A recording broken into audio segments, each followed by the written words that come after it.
Who Killed Kayla? School shooting, an overlooked structural problem in need of addressing. 1/3 of learners suffer from school violence every month. More than 383,000 students have experienced gun violence at school since 1999. School shooting is the discharge of a firearm at an educational institution.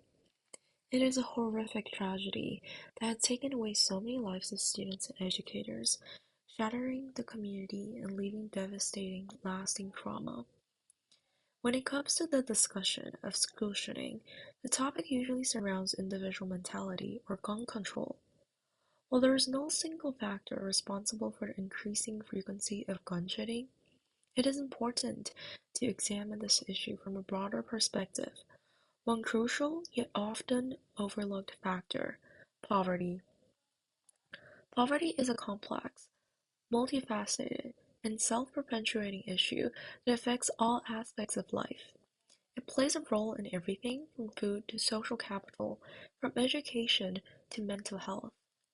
While the relationship between school shooting and poverty may not always be apparent, its effects are profound and systematic. To understand school shooting comprehensively, we must first acknowledge that they are parts of a larger societal issue that extends beyond the individual to the structural and environmental influences on actions. Studies have shown there is no genetic explanation for violence in schools. No school shooting can be solely attributed to the intrinsic characteristics of an individual student. This paper will explore the structural issue underlying school shooting and emphasize the importance of addressing poverty to prevent the systematic victimization it causes. Poverty is not simply a lack of cash to buy living necessities. It is a structural problem entrenched in inequality, discrimination, and limited opportunity. It is the lack of resources and real freedoms necessary to achieve one's potential doings and beings. It means that people experiencing poverty do not possess the sufficient capability they ought to have to live a life with necessity and dignity. In many cases, poverty stemmed from classism and racism and continued through economy and mobility, discrimination, and marginalization policies.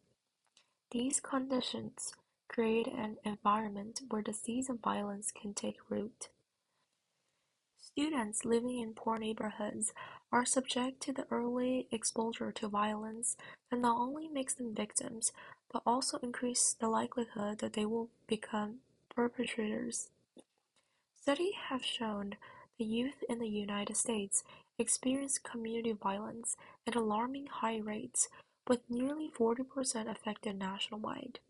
Low-income, ethnic minority adolescents face even higher rates, close to 80%.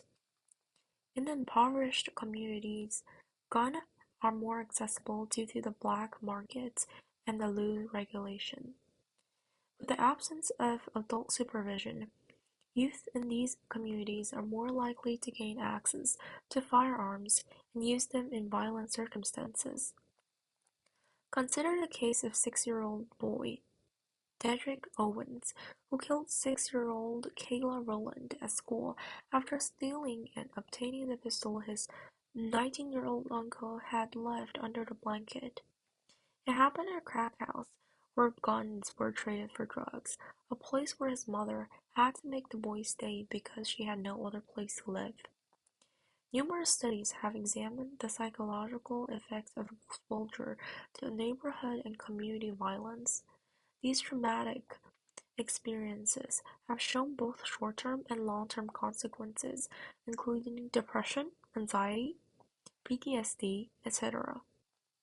Children living in poverty are extremely vulnerable to mental health issues and violence victimization. They are 2 to 3 times more likely to develop mental health disorders compared to children with higher socioeconomic status. This effect highly corresponds with the attachment of poverty, like exposure to crime, residential crowding, financial stress, or inadequate support from family. Most school shooters have reports of psychological disorders or symptoms. One of the key factors contributing to it is the diverse childhood experiences, the traumatic experiences that happen in one's early stage of life that have been reported to have a devastating impact on future violent behavior. Finally, dynamics, particularly the role of parenting, are critical to a child development. The secure attachment that will be developed through parents' continuous warmth and affection expressed in a response to children throughout childhood will promote essential healthy emotional and social functioning. Conversely, a lack of parental care and supervision is often closely correlates to unhealthy social adjustment and isolation. This pattern is frequently observed in school shooting cases, where dysfunction family dynamics are contributed to ACE. A lot of ACEs are resulted from childhood maltreatment, including physical, sexual, and emotional abuse, as well as neglect.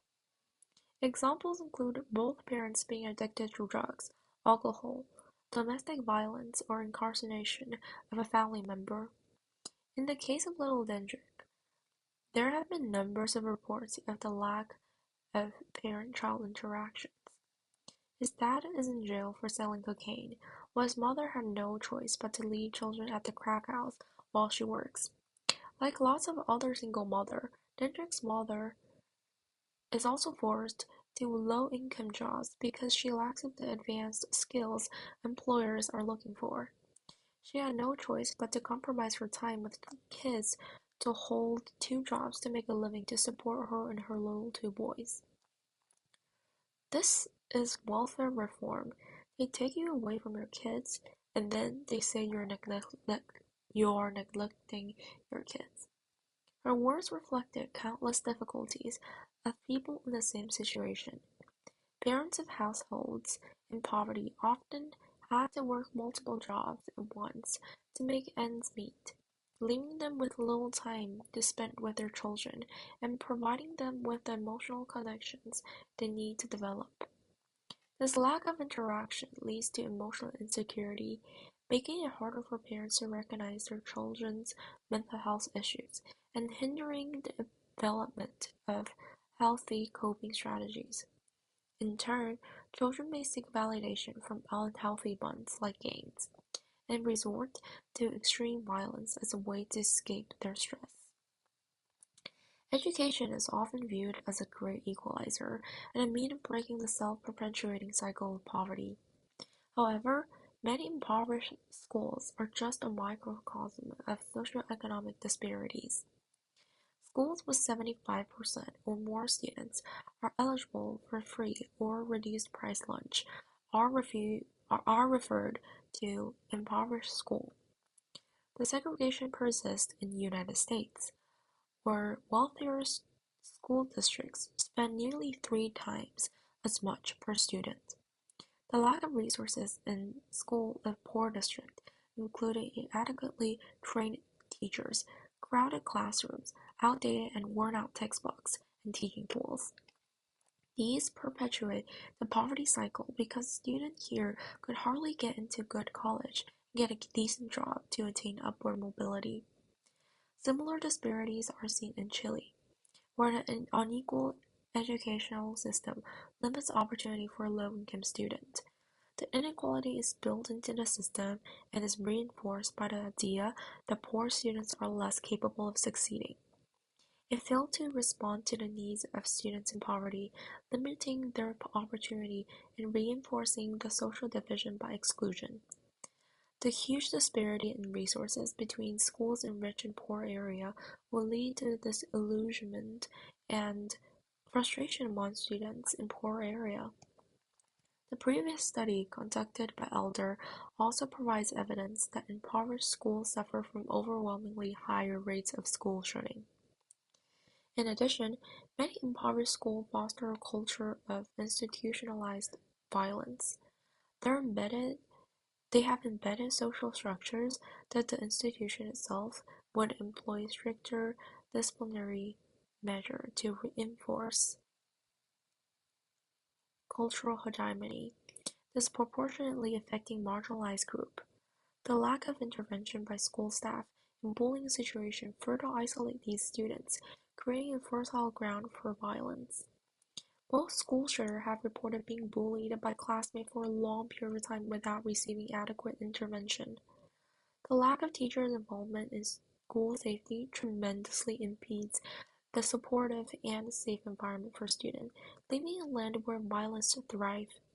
This is especially upsetting to know that there are evidence such as the perception of safety in school and support from teachers moderates relations between exposure to community violence and adaptive school behavior, as this supportive environment is clearly in lack of in the cases where school shooting take place. Some may argue that poverty is not the main contributing factor to school shootings, pointing out that some of the most severe shootings occurred in predominantly white schools with relatively low poverty rates. Moreover, they may argue that focusing too much on poverty could be oversimplifying the issue and ignoring the complex nature of school shooting. However, poverty itself is a complicated cause and effect issue that involves all sorts of structural problems. While it is true that some school shootings occur in wealthier schools, poverty still exacerbates mental health problems, lack of support from family, and exposure to violence, all of which contribute to the structural victimization and social marginalization of the perpetrator of shooting. By address poverty, we are addressing one of the root causes that impacts many other factors contributing to school violence. In conclusion, school shootings are the tragic result of a bundle of poverty, violence, and institutional inequality. The relationship between poverty and school shooting is complex and multidimensional, with structural problems such as family dysfunction and employment hardship, community violence, educational inequality, and institutional oppression all contributing. It is an issue that needs to be addressed because kids should go to school safely rather than having parents grieving for the loss.